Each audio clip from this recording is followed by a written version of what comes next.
Hey everyone, and welcome to the channel. My name is Ash, and I'm here with a review of Hunahpu Quest Mechanoid on the Nintendo Switch. Now, this released on the 23rd of February 2023 from publisher Valkyrie Initiative, who were kind enough, as always, to send me a copy for this video review, so huge thank you to them for that. Now, this game is a weird one. It's like a mix of genres, and it sometimes feels a little messy, and as if it doesn't really have an identity. Now, the game sees you playing as a sort of Native American, sort of trying to find your brother who's been stolen by an alien, basically. And I believe this is like a story based on the myth of the natives of Central America. So, like, you got to think those sort of Central American sort of gods and goddesses and all that sort of stuff. It's based in that sort of area of the world. So honestly, it's interesting. It's a unique story, and the game features this unique sort of hand-drawn art style with nice animations, over the top like death animations where everyone explodes and stuff like that.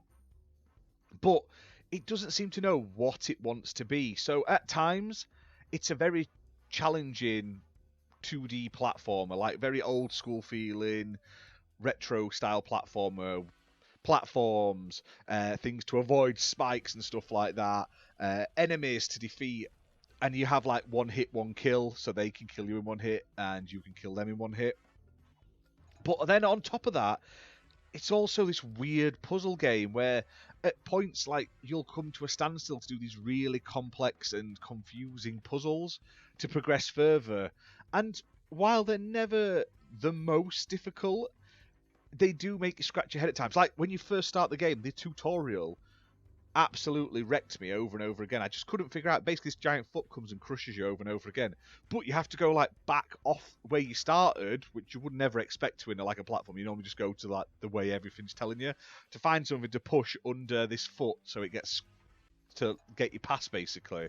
So it feels like it knows it's rock hard, but there's no help. There's even a button on the menu that's like, this game's too hard for me, and it basically just tells you to get good, basically.